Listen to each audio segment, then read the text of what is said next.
Vladimir Ilyich Lenin. The right of nations to self-determination. 7.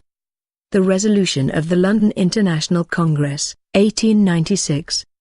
This resolution reads: This Congress declares that it stands for the full right of all nations to self-determination, Selbstbestimmungsrecht, and expresses its sympathy for the workers of every country now suffering under the yoke of military, national or other absolutism.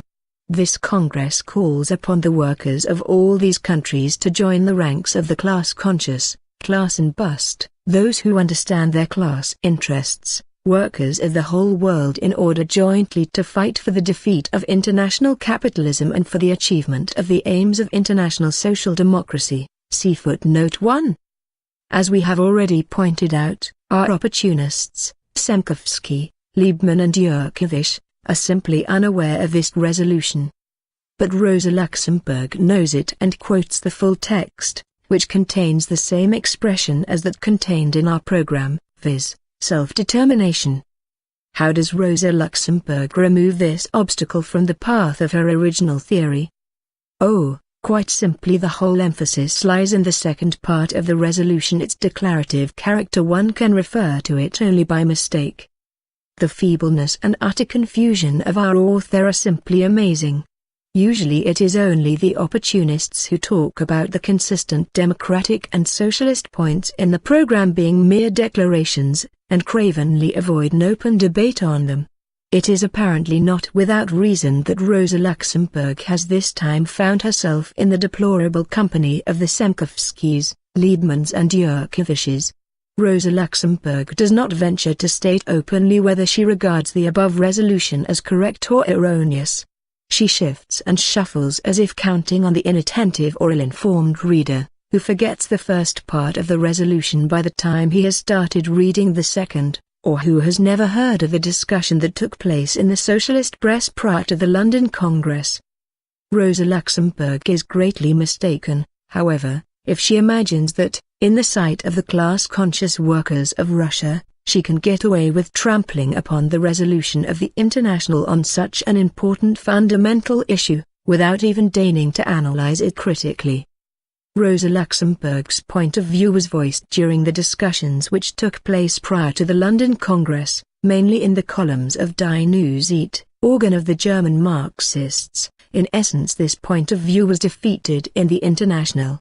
That is the crux of the matter, which the Russian reader must particularly bear in mind. The debate turned on the question of Poland's independence. 3 points of view were put forward. 1. That of the Frasi, in whose name Hecker spoke.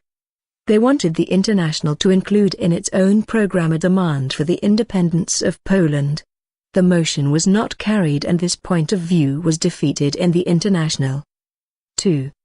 Rosa Luxemburg's point of view, viz., the Polish socialists should not demand independence for Poland. This point of view entirely precluded the proclamation of the right of nations to self-determination. It was likewise defeated in the International. 3.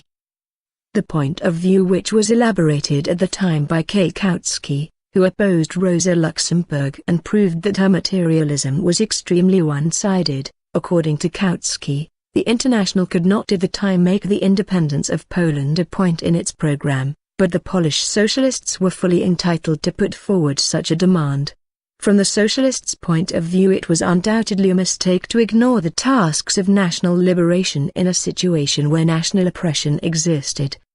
The International's resolution reproduces the most essential and fundamental propositions in this point of view. On the one hand, the absolutely direct, unequivocal recognition of the full right of all nations to self-determination, on the other hand, the equally unambiguous appeal to the workers for international unity in their class struggle.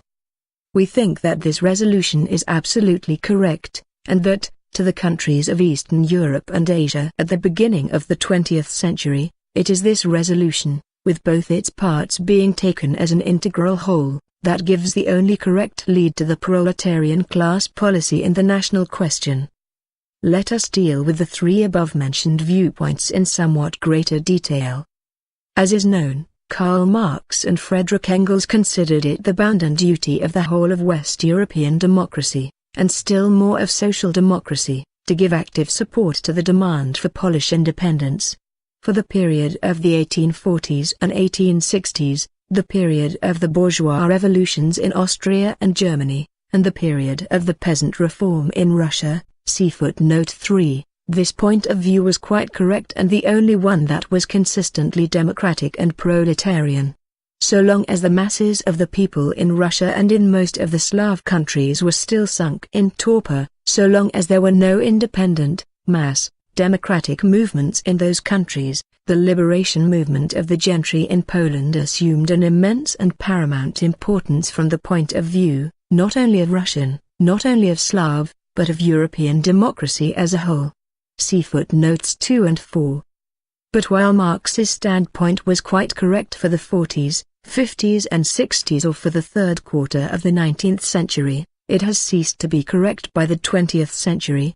Independent democratic movements, and even an independent proletarian movement, have arisen in most Slav countries, even in Russia, one of the most backward Slav countries.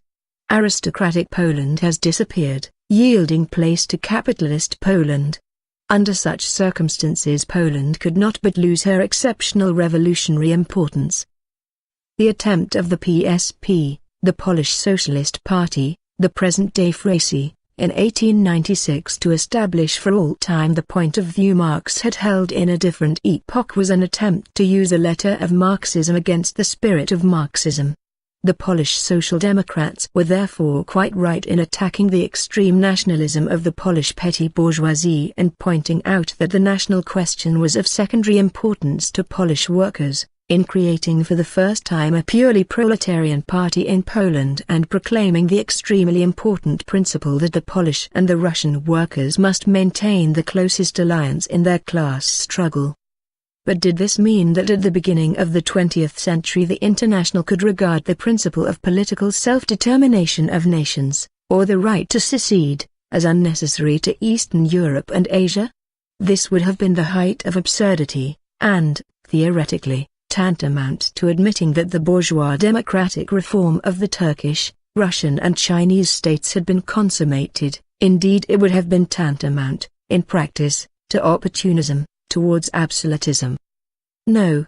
At a time when bourgeois democratic revolutions in Eastern Europe and Asia have begun, in this period of the awakening and intensification of national movements and of the formation of independent proletarian parties, the task of these parties with regard to national policy must be twofold: recognition of the right of all nations to self-determination, since bourgeois democratic reform is not yet completed and since working-class democracy consistently, seriously and sincerely, and not in a liberal, Kokoschkin fashion, fights for equal rights for nations, then, a close, unbreakable alliance in the class struggle of the proletarians of all nations in a given state, throughout all the changes in its history, irrespective of any reshaping of the frontiers of the individual states by the bourgeoisie.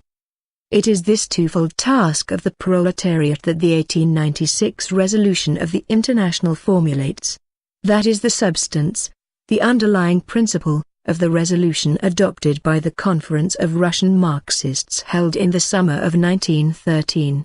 Some people professed to see a contradiction in the fact that while point 4 of this resolution, which recognizes the right to self-determination and secession, seems to concede the maximum to nationalism, in reality, the recognition of the right of all nations to self-determination implies the maximum of democracy and the minimum of nationalism. Point 5 warns the workers against the nationalist slogans of the bourgeoisie of any nation and demands the unity and amalgamation of the workers of all nations in internationally united proletarian organizations.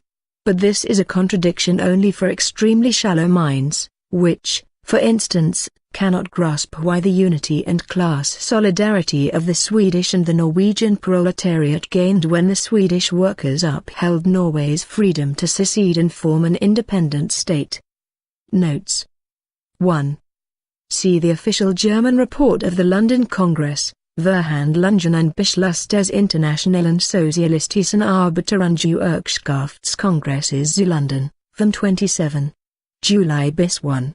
August 1896, Berlin, 1896, s. 18. A Russian pamphlet has been published containing the decisions of international congresses in which the word self-determination is wrongly translated as autonomy. Lenin. 2. It would be a very interesting piece of historical research to compare the position of a noble Polish rebel in 1863 with that of the All-Russia revolutionary Democrat, Chnyshevsky, who, like Marx, was able to appreciate the importance of the Polish movement, and with that of the Ukrainian petty bourgeois Dragomanov, who appeared much later and expressed the views of a peasant, so ignorant and sluggish, and so attached to his dung heap, that his legitimate hatred of the Polish gentry blinded him to the significance which their struggle had for all-Russia democracy. Cf. Dragomanov, Historical Poland and Great Russian Democracy. Dragomanov richly deserved the fervent kisses which were subsequently bestowed on him by Mr. P. B. Struve, who by that time had become a national liberal. Lenin. 3. This refers to the abolition of serfdom in Russia in 1861. 4. Lenin is referring to the Polish national liberation insurrection of 1863–64 against the yoke of the Tsarist autocracy.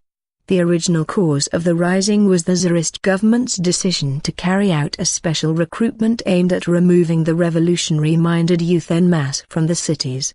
At first the rising was led by a central national committee formed by the petty nobles party of the Reds in 1862. Its program demanding national independence for Poland, equal rights for all men in the land, irrespective of religion or birth, transfer to the peasants of the land tilled by them with full right of ownership and without redemption payments, abolition of the corvée, compensation for the landlords for the alienated lands out of the state funds, etc., attracted to the uprising diverse sections of the Polish population, artisans, workers, students, intellectuals from among the gentry, part of the peasantry and the clergy. In the course of the insurrection, elements united around the party of the whites, the party of the big landed aristocracy and the big bourgeoisie, joined it with the intention of using it in their own interests and, with the help of Britain and France, securing a profitable deal with the Tsarist government. The attitude of the revolutionary Democrats of Russia towards the rebels was one of deep sympathy, the members of Zemlya I Volia secret society associated with N.G. Chnyshevsky trying to give them every possible assistance.